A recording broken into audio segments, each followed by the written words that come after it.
ఈరోజు పరమ పవిత్రమైనటువంటి పుణ్యస్థలం తిరుమల క్షేత్రం.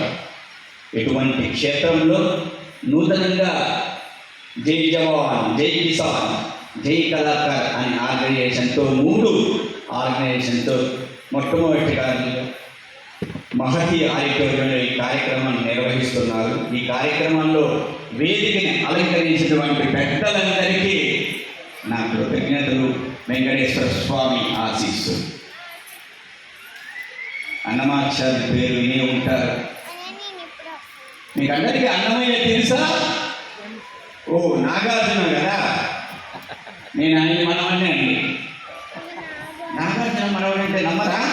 ఓహో, ఆయన తెల్లగా ఉంటాను, నేను నల్లగా ఉంటాను కదా. కరెక్ట్. చాలా సంవత్సరాల క్రితం కొంతమంది భక్తులు నా రూమ్కి వచ్చారు. పిల్లలు పెద్దవాళ్ళంతా వచ్చారు. పెద్దవాళ్ళంతా పిల్లలకి చెప్తున్నారు, రే వారు తలపాక స్వామి అన్నమాచార్య మనవడా అంటే, ఓ నాగార్జున మనవడా అన్నారు. నన్ను చూసి నా మీద అంత ప్రేమరావులకి సాక్షాత్తు అన్నమాచార్య ముని ముని ముని మనవుడైతే నాగార్జున మనవుడు, నాగేశ్వర మనవుడు, ఎన్టీఆర్ మనవుడు, వాళ్ళ పోలికి నా పోలికి, వాళ్ళ కలరికి నా కలరికి ఏమైనా తేడా ఉందా? నేనేదో భగవంతుడి కళలో ఉన్నాను. అన్నమాచార్యులు కూడా నాలాగా పొట్టిగానే నల్లగా ఉన్నారు. అటువంటి అన్నమాచార్యులు 32,000 సంకీర్తనలు రచించిన తొలి తెలుగు వాగ్గేయకారుడు, పదకవిత పితామహుడు తాళ్ళపాక అన్నమాచార్యులు. వారి సంగీత నృత్యోత్సవాలు జరుపుకునేటువంటి ఒక స్థలం కళానిధి తిరుమల క్షేత్రం. వెంకటేశ్వర స్వామికి సంగీతం అంటే ప్రియతమైనటువంటి ప్రత్యేక సేవలో, సుప్రభాత సేవలో సంగీతం అన్నమాచార్య కీర్తన లేదే వారు నేర్చుకోలు నిద్రపో. అటువంటి కీర్తన స్వామివారి అన్నమైన కీర్తన వింటేనే వారు అనుకుంటారు. అటువంటిది ఆనాటి కాలం నుంచి అన్నమాచార్యులు, పెద్ద తిరుమలాచార్యులు, చిన్న తిరుమలాచార్యులు, త్రివేంద్రనాథాచార్యులు, అప్పలాచార్యులు, కోనపాచార్యులు, శేషాచార్యులు, రాఘవాచార్యులు, కృష్ణమాచార్యులు, అనంతాచార్యులు, మా తాత శేషాచార్యులు, నా పేరు తాళ్ళపాక హరినారాయణాచార్యులు, తాళ్ళపాక స్వామి. 11 మంది పూర్వీకులు పంచపంచ పరమాన్నాన్ని పుష్పాన్న భోజనంగా తిని తీపి కారం పులుపు వగులు చేదు నానా రుచులతో భోజనం చేస్తే ఆ రుచుల్ని పోల్చినటువంటి వ్యక్తులు మా పూర్వీకులు. రుచులు అంటే రుచులు కాదు, తీపి కారం పులుపు వగులు చేదు.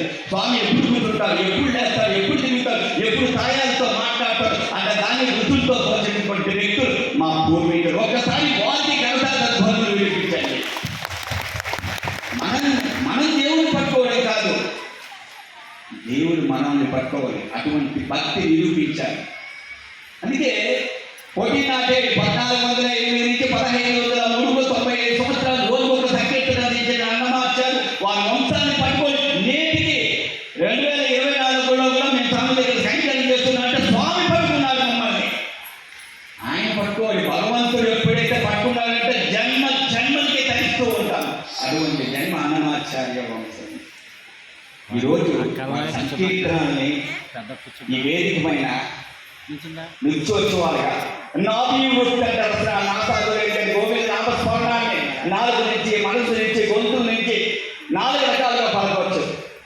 అటువంటి నామ సంకీర్తనాన్ని సంగీత రూపకంలో తీసుకునేటువంటి వ్యక్తి వారు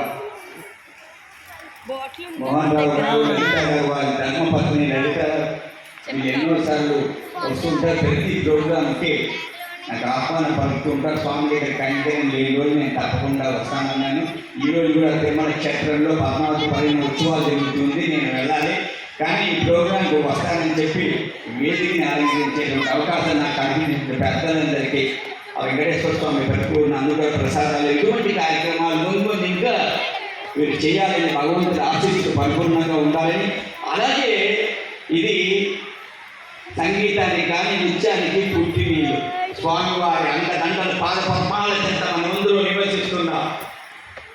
తెలుగు రాష్ట్రాల నుంచి విచ్చేసినటువంటి నారీమణులు, సంగీత ఉపాధ్యాయులు, వీళ్ళందరికీ శతకోటి వందనాలు.